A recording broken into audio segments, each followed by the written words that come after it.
বাগেরহাটের সেই চাঞ্চল্যকর ছাত্রলীগ নেতার ঘটনা এখনও তামাদি হয়নি। তার স্ত্রীর সন্তানের লাশ দেখার সৌভাগ্য হলো না, তাকে প্যারোলে মুক্তি দেয়া হলো না। এরপরে জেল গেটে তাদের মরদেহ নিয়ে যাওয়া হলো, মাত্র 3 মিনিট সময় দেয়া হলো, একটু ছুঁয়ে দেখতে দেয়া হলো না। এই ঘটনাগুলো আমরা এখনও ভুলে যাইনি। তারপরেও একাধিক ঘটনা ঘটেছে। আর প্রফেসর ইউনূসের আমলে তো এরকম শতাধিক ঘটনা ঘটেছে বলে বহুভাবে আমরা দেখেছি, যদিও সব গল্প গণমাধ্যমে উঠে আসেনি কিংবা গণমাধ্যম সেই খবরগুলো করার সাহস পায়নি। আবারও ঘটনা, এবার বরিশালে ছাত্রলীগ নেতা জেলে, তার বাবার মৃত্যু, তাকে প্যারোলে মুক্তি দেওয়া হলো না, বাবার মরদেহ নিয়ে যাওয়া হলো জেল গেটে।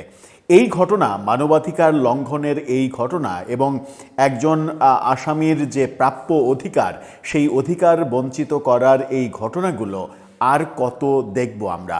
প্রফেসর ইউনূসের আমলে ঘটলে সেটাকে আমরা মেটিকুলাস ডিজাইন হিসেবে আখ্যা দিতে পারতাম, কিন্তু এখন একটি গণতান্ত্রিক সরকারের আমলেও এই ঘটনাগুলো আইন শৃঙ্খলা রক্ষাকারী বাহিনী কিংবা বিচার বিভাগের কারা ঘটাচ্ছেন, সেগুলো নিয়ে সরকার কি একটু ভেবে দেখবেন? চলুন বরিশালে গিয়ে দেখে আসি যে কি ঘটনা ঘটল। আবারও মানবাধিকার লঙ্ঘনের চরম এই ঘটনা সরকারকে কিভাবে বিপাকে ফেলতে পারে। থাকবেন পলিটিক্স টিভির নিয়মিত আয়োজনে।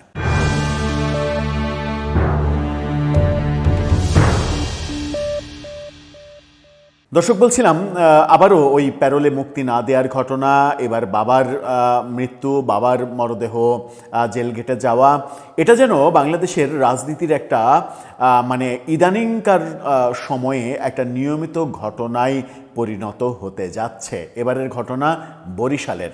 প্রথম আলোর এই শিরোনামটা দেখে নিন। প্রথম আলো গত রাতে এটা লিড নিউজ করেছে। তারা বলছে, প্যারোলে মুক্তি মেলেনি ছাত্রলীগ নেতার, কারা ফটকে দেখানো হলো বাবার মৃতদেহ।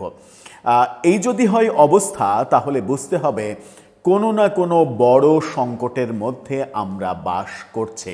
কি বলছে মূল খবরে একটু যাওয়া যাক। এখানে ছবিও দেয়া হয়েছে, অ্যাম্বুলেন্সে করে মরদেহ আনা হয়েছে। হৃদরোগে আক্রান্ত হয়ে বাবার মৃত্যুর পর শেষবারের মতো লাশ দেখতে প্যারোলে মুক্তি চেয়েছিলেন নিষিদ্ধ সংগঠন হিসেবে যে ছাত্রলীগ, সেই ছাত্রলীগের বরিশাল মহানগরের 15 নম্বর ওয়ার্ড সভাপতি শাহরুখ খান। কিন্তু প্যারোলে মুক্তি না পাওয়ায় ম্যাজিস্ট্রেটের সহযোগিতায় কারা ফটকে বাবার মরদেহ দেখার শেষবারের মতো সুযোগ পান তিনি। এই ঘটনায় শাহরুখের স্বজনেরা হতাশা প্রকাশ করেছেন। পারিবারিক সূত্র বলছে, গতকালকে সকালে হৃদরোগে আক্রান্ত হয়ে ছাত্রলীগ নেতা শাহরুখের বাবা আবুল বাশার খান মারা যান। বটতলা টেম্পু স্ট্যান্ডে লাইনম্যানের চাকরি করতেন আবুল বাশার। এর আগে গত শুক্রবার মধ্যরাতে 15 নম্বর ওয়ার্ডের নিউ সার্কুলার রোডে নিজ বাসা থেকে পুলিশ ওয়ার্ড সভাপতি শাহরুখকে গ্রেপ্তার করে। মাত্রই 2 দিন আগে গ্রেপ্তার করা হয়েছে, 2-3 দিন আগে গ্রেপ্তার করা হয়েছে। এরপর থেকে তিনি বরিশাল কেন্দ্রীয় কারাগারে আছেন। শাহরুখের ভাই সালমান খান জানান, বাবার মৃত্যুর পর কারাগারে থাকা ছোট ভাই শাহরুখের প্যারোলে মুক্তির জন্য জেলা প্রশাসকের দপ্তরে আবেদন করা হয়েছিল। সেখানে প্রায় 1.5 ঘন্টা তাদের বসিয়ে রাখা হয়। এরপর একজন ম্যাজিস্ট্রেট এসে বলেন, আপনারা কারাগারে যান, আমরা সেখানে বলে দিচ্ছি। সালমান অভিযোগ করেন, কারাগারে যাওয়ার পর সেখানকার কর্মকর্তারা জানান, জেলা প্রশাসকের দপ্তর থেকে তাদের এ সংক্রান্ত কোনো নির্দেশনা দেয়া হয়নি। পরে বিকেল 4:30টায় মরদেহ অ্যাম্বুলেন্সে করে কারাগারে নেওয়া হয়। 4টার দিকে মরদেহের সঙ্গে 3 জনকে কারাগারে ঢুকতে দেওয়া হয়। মরদেহ দেখার জন্য কারা অভ্যন্তরে মাত্র 5 মিনিট মরদেহ থাকতে দেয়া হয়েছে। আবার বলছি, মাত্র 5 মিনিট মরদেহ থাকতে দেয়া হয়েছে। পরে নগরের নিউ সার্কুলার রোডের গাজীবাড়ি মসজিদে বাদ আসর শাহরুখের বাবার প্রথম জানাজা অনুষ্ঠিত হয়। গ্রামের বাড়ি সদর উপজেলার করাপুর ইউনিয়নের পপুলার এলাকায় সন্ধ্যায় দ্বিতীয় জানাজা শেষে পারিবারিক গোরস্থানে তাকে দাফন করা হয়। সালমান আরও বলেন, তার ছোট ভাই শাহরুখ খানকে 5 আগস্টের পরে 8টি মামলায় আসামি করা হয়। এসব মামলায় তিনি গ্রেপ্তার হন। গ্রেপ্তারের পর তাকে আরও 3টি মামলায় আসামি করা হয়। শাহরুখের আইনজীবী মিজানুর রহমান মিন্টু বলেন, শাহরুখকে প্যারোলে মুক্তির জন্য জেলা প্রশাসক বরাবর আবেদন করা হয়েছিল, কিন্তু আবেদন গ্রহণ করা হয়নি। বরিশালের অতিরিক্ত জেলা ম্যাজিস্ট্রেট উপমা ফারিসা প্যারোলা মুক্তির আবেদন পাওয়ার কথা স্বীকার করে বলেন, ডিসি স্যার বলেছেন আসামি শাহরুখের স্বজনদের কারা ফটকে লাশ নিয়ে যাওয়ায় গিয়ে দেখানোর ব্যবস্থা করতে ডিসি স্যারের কথাটাই স্বজনদের আমি বলেছি। এই ডিসি স্যার তিনি কে, এই স্যারটা কে, সেটা বের করা এই সরকারের এখন কর্তব্য। স্পষ্ট মানে এই অধিকার দেয়া আছে কারাবন্দীদের ক্ষেত্রে যে তার, এবং ডেফিনিশনে স্পষ্ট করাও আছে।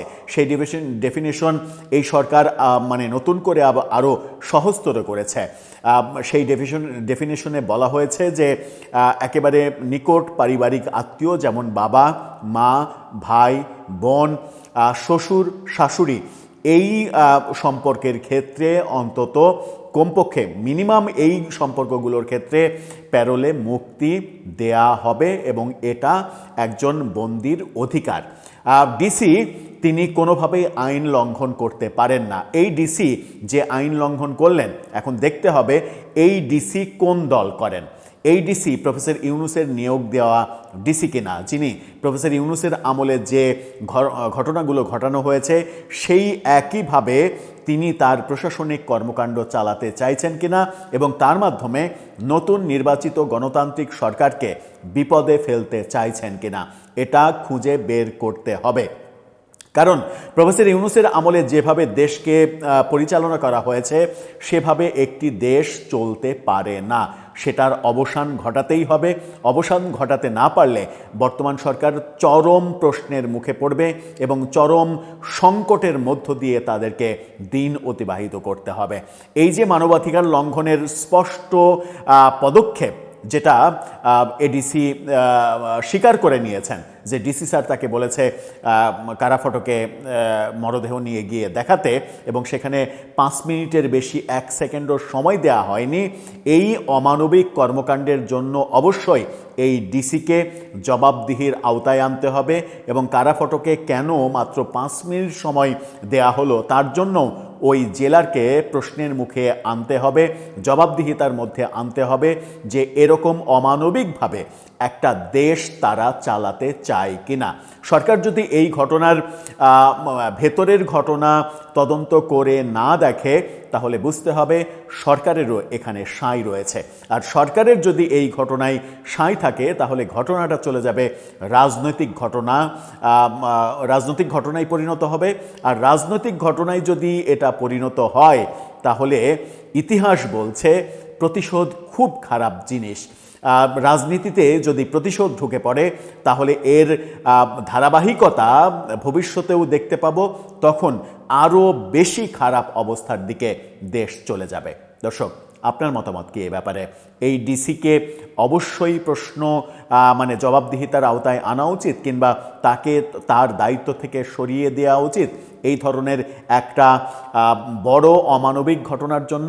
আপনার মতামত জানিয়ে লিখতে পারেন আমাদের কমেন্ট বক্সে।